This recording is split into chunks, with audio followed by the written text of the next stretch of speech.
Hello everyone, welcome to my channel on data analytics. In this video, we are going to learn about classification.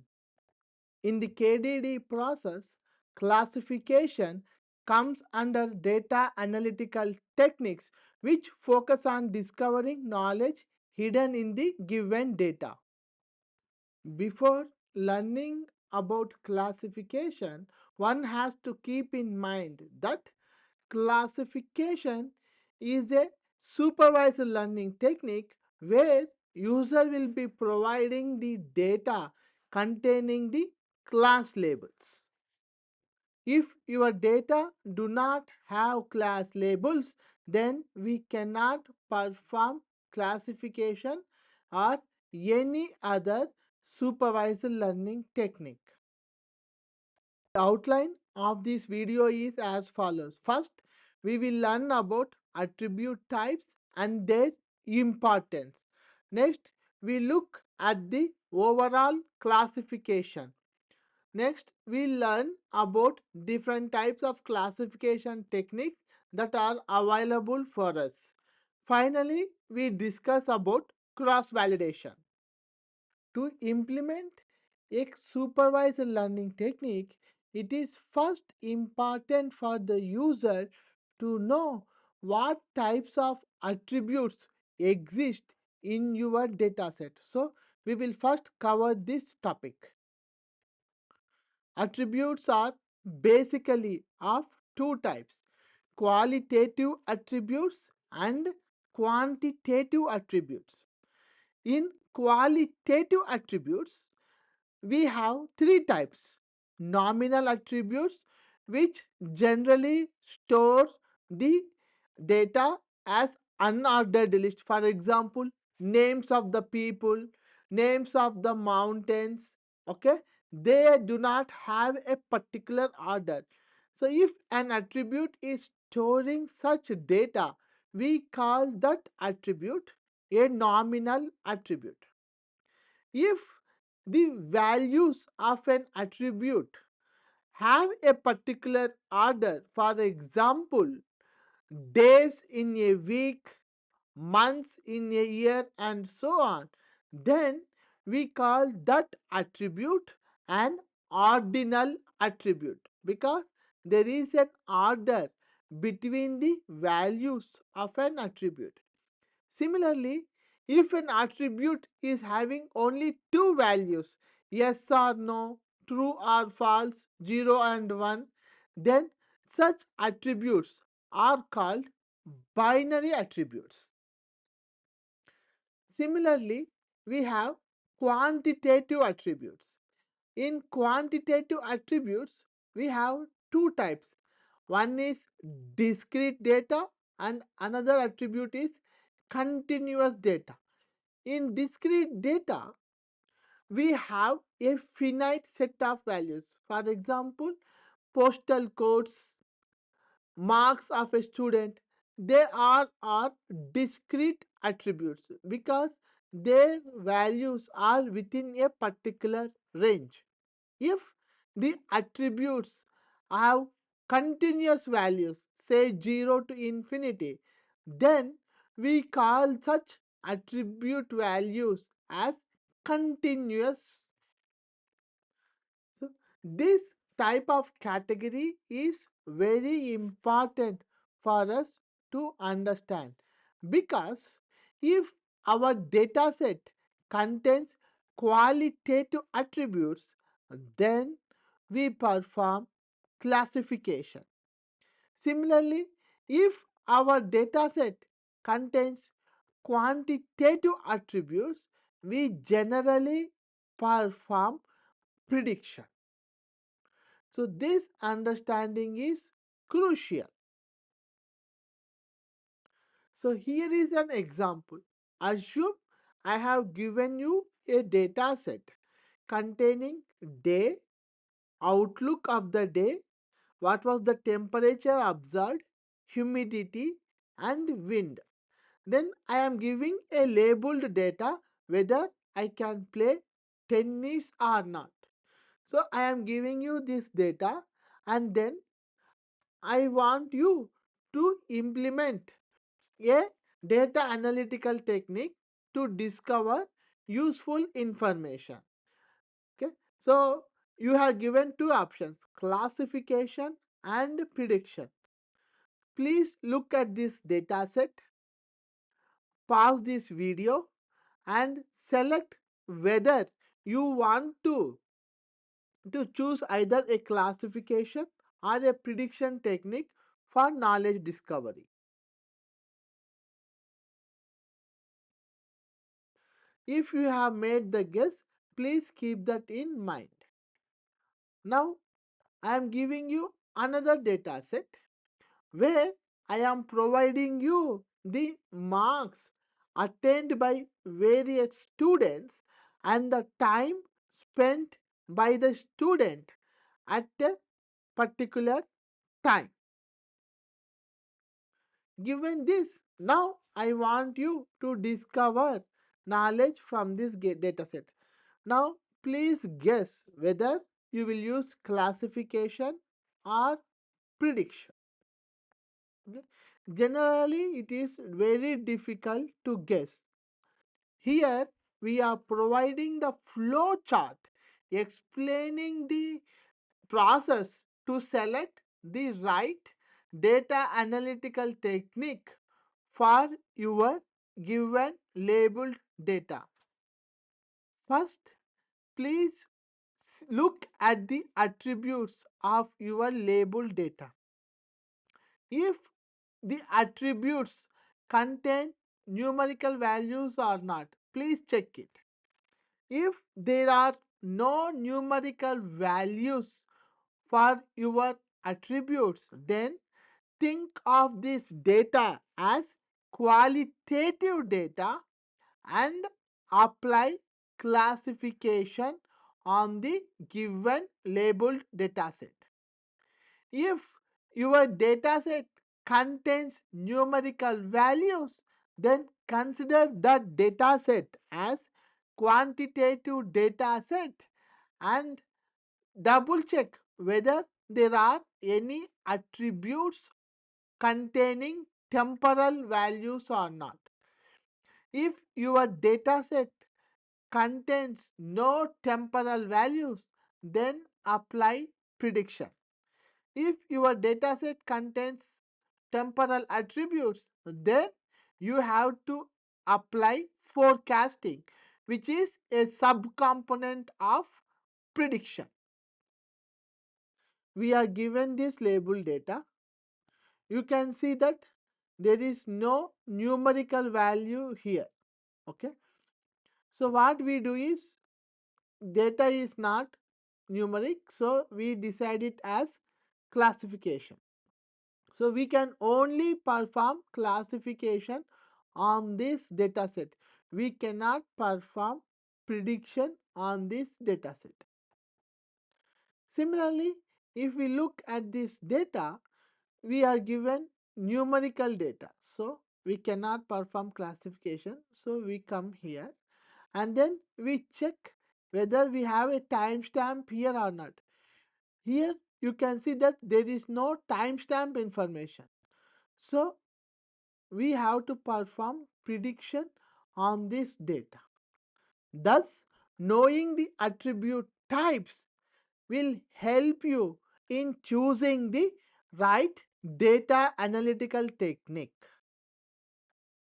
We will now look at the classification technique. Classification technique basically consists of two steps. The first step is called induction, where we will build the model.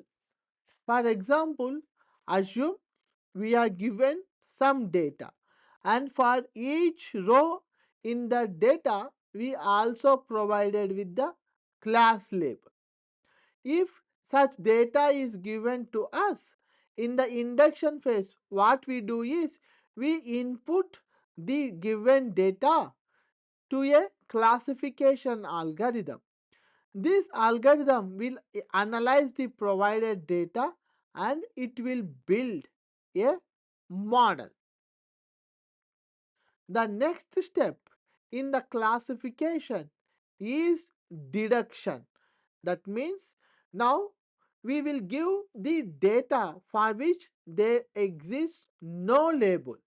The model must look at the data and it has to guess what is the right label for it. Let us see how the classification technique works with a sample data. Assume that we are given the purchase data of the customers. For example, we are given the age of the customer, his income, whether he is a student or not, his credit ratings. Okay, given this data, we are going to provide additional labeled data, which is whether he will buy computer or not. Given this data, what we do is first we take the data and input it to a classification technique. For example, tree classification algorithm. This algorithm will construct a model as shown here. Okay. So once this model has been finished, this step is called index. Means given the particular data to a classification algorithm for building a model. So this process of building a model is called induction. Once we have completed the building of the model, then we take the real world data. For example, if the person's age is less than or equivalent to 30, his income is medium level, and if he is a student and his credit rating is excellent, now we have to predict or we have to guess whether he will buy the computer or not. For this, we will use this model. So, first let us start with age. Age is less than or equivalent to 30. So, we enter here. Now, the requirement is student. So, we check the student. Student is yes. So, we come here. The student is yes. So, what we say is buys computer is yes. Means if this data is given, then we can say with high confidence that he is going to buy the computer. So, we got the value as yes. This step is called deduction. We will now look at different types of classification techniques that are available to us.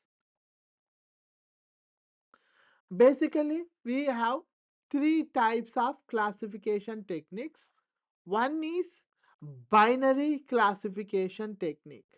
If your data contains only two values for the label, then we apply binary classification.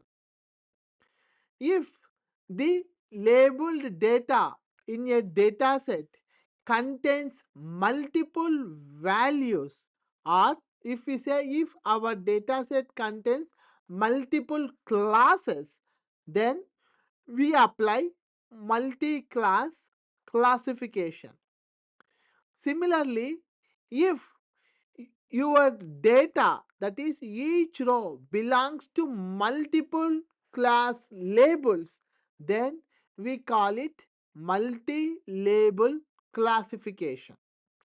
So depending upon the labels we are provided with, we have to choose the appropriate classification algorithm. For example, if the class label in your data set has only two values, we apply binary classifier. Similarly, if our data contains multiple class labels, we apply multi-class classification.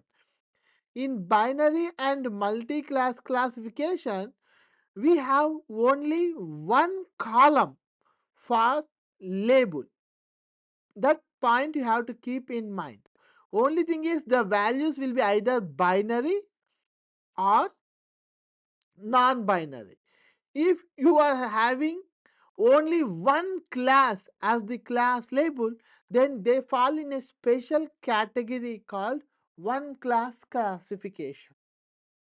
Similarly, if our dataset has multiple class labels, we call it multi-label classification. This topic we can use it more in imagery data.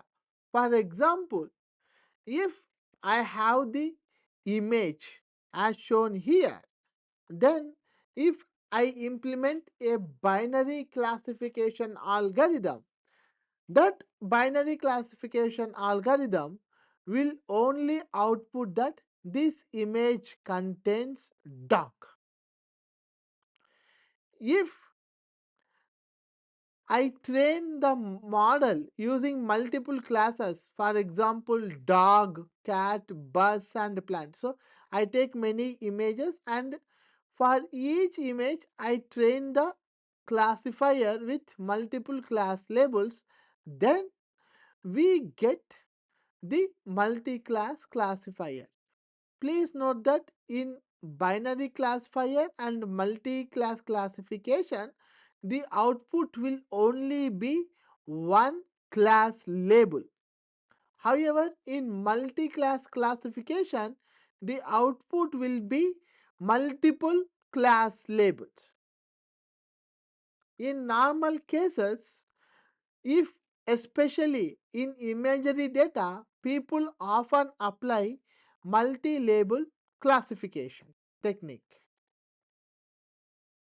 Let us learn about cross validation, which is a very important step in classification. Assume we have a labeled dataset. Now, to perform classification on this dataset, we have several classification algorithms. Now, the problem for us is which is the best algorithm for my dataset. So, this is the fundamental problem of classification. We try to solve this problem using cross validation. So, before talking about cross validation, let us look at the naive solution. The naive solution to choose the best classification algorithm is as follows. First, the given dataset is split into two parts. The big part of the data is used as training dataset, and the relatively smaller portion of the data is chosen as test dataset. These training and test datasets are generated randomly. Once we have this dataset, what we do is, using the training dataset, we build the model using the classification algorithm. Next, we take the test dataset, input the dataset to the model, and predict the class labels. Once we guess the class labels, what we do is we compare the accuracy with the real world class labels of the test dataset. Once we get this accuracy, we repeat this process for various classification algorithms. The algorithm that is providing us best accuracy or any other measure is chosen. So, let us see an example. Assume we are given this data and we have two algorithms, naive Bayes and decision tree. What we want to do is we want to build the classifier for this data set using only one algorithm, which is naive Bayes or decision tree. Our task is which is the best of these two. How do you do this? First, we split the given data into two parts: training data set and test data set. Now, we choose only training data set, input it to the classification algorithm, let us say naive Bayes, and this classification algorithm will build a model. Now, what we do is we take the test data set without class labels, because we don't need class labels, and input this test data set to the model and predict the class labels for each instance in the test data set. Now, compare these results with the actual results and measure the accuracy. You can see that out of 3 test instances, only one instance has predicted correct as classified correctly by the naive Bayesian algorithm. So, the accuracy is 0.33 or 33%.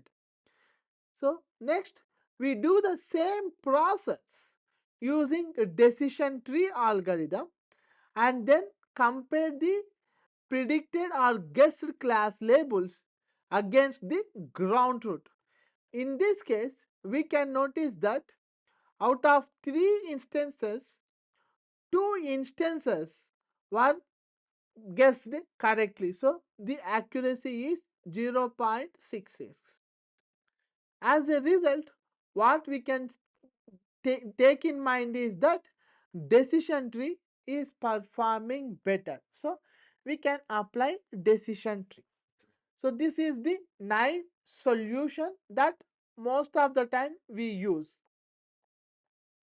Unfortunately, this naive solution may not be often efficient, okay, because it suffers from repeatability problem.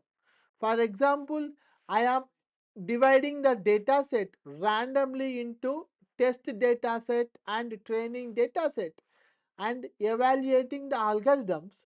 At each run, different algorithms may give best result. For example, one time decision tree may have give you the best results. Next time naive Bayesian may give best results. Like this, every time we run, we may get different results based on our training and test data sets. So this is the common problem. To solve this problem, people have applied k-fold validation as a technique. So, if an algorithm is performing well in k-fold cross validation, we assume that that is the best algorithm for daily tasks. So, the k-fold algorithm works in the following steps. First is we divide the given data into k parts. Generally, we choose k value as 5 because we follow 80-20 rule. Okay. So, 80% of the data will be chosen for training and then remaining 20% of the data will be chosen for testing purpose. So, here I have this data, I am dividing it into 5 parts. Once I divide it into 5 parts, next what we do is by choosing each part as a test instance, we repeat the experiment of a particular algorithm multiple times and then choose which algorithm is performing better in all the cases. So, this is called k-fold cross validation. Thank you very much for viewing our video. If you like our work, please press the like button, share it with your friends and subscribe to our channel for interesting information. Here is the flow chart providing the information on choosing the right data analytical technique. Assume that you are provided with the labeled data. Now look at the attributes of this data. If the attributes of your data contains numerical values, that is qualitative data, then please come down and then check whether your data, in particular qualitative data, contains. Here we are providing the flow chart explaining the process to select the right data analytical technique for your given labeled data. First, please look at the attributes of your labeled data. If the attributes contain numerical values or not, please check it.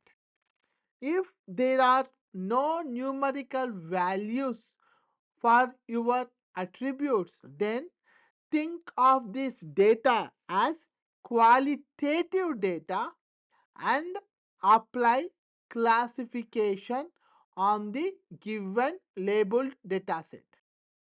If your dataset contains numerical values, then consider that dataset as quantitative dataset and double check whether there are any attributes containing temporal values or not. If your dataset contains no temporal values, then apply prediction.